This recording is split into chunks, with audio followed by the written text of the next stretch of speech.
doncs venim a explicar una mica què és el feminisme i per què és bo. Primer de tot, aclarir que el feminisme no és el contrari del masclisme, com se sol dir, ja que es diu que el feminisme busca la superioritat de la dona i no és així. I segon, que el masclisme no sempre va lligat amb els homes, que una dona pot estar alienada i ser igual de masclista que un home. També que el feminisme ajuda a tothom i no només a les dones, perquè si el feminisme busca igualtat, llavors l'home ja no cal que compleixi amb el rol de mostrar els seus sentiments, ser fort, etc. Això implica que pot ser com vulgui. També escoltem molt la frase de que en aquesta societat ja hi ha igualtat, que perquè lluitem per aquestes tonteries si tot està bé, i que no és així perquè encara existeixen molts problemes com la taxa rosa, que la taxa rosa és que les dones paguem més per productes que són iguals que els d'homes, només que són de color rosa.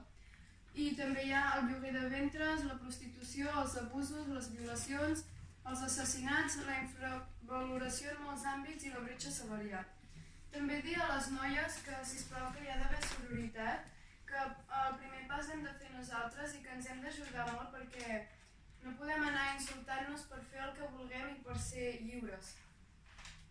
I també perquè us feu a la idea de què està passant més o menys a Espanya, us direm que el mes de gener van ser assassinades 9 dones els primers dies i que cada 8 hores hi ha una violació i al mes hi ha 500 denúncies per violència de gènere sense comptar les que no denuncien per por o per vergonya. I per últim, que sisplau us allunyeu dels que us fan mal i que no deixeu que ningú us tracti malament, tant nois com noies. No accepteu a la gent tòxica a la vostra vida perquè a vegades pot fer mal allunyar-se, però al final val molt la pena i sobretot que us estimeu molt perquè us farà molta falta.